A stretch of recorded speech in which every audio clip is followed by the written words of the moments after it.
L'actualité de la journée, c'est cette marche contre l'austérité également à 14 h à Paris à l'appel du Front de gauche, du NPA et de collectifs d'associations comme le droit au logement pour réclamer l'égalité, le partage des richesses. Le Front de gauche qui a lancé hier soir sa campagne pour les européennes, bien décidé à profiter des difficultés du PS au sortir des municipales.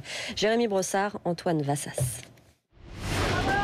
Pierre Laurent et Alexis Tsipras, le leader de la gauche radicale grecque, principal parti d'opposition à Athènes.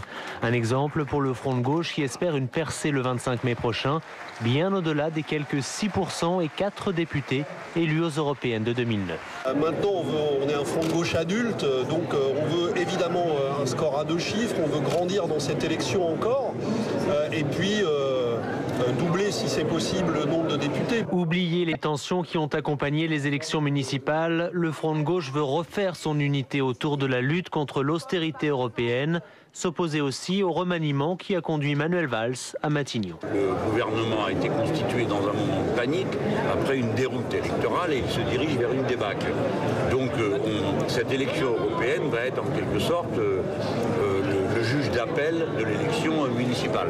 Les militants espèrent rallier un maximum de déçus par la gauche au pouvoir. Un certain M. Hollande qui a bien trahi tout le peuple de gauche.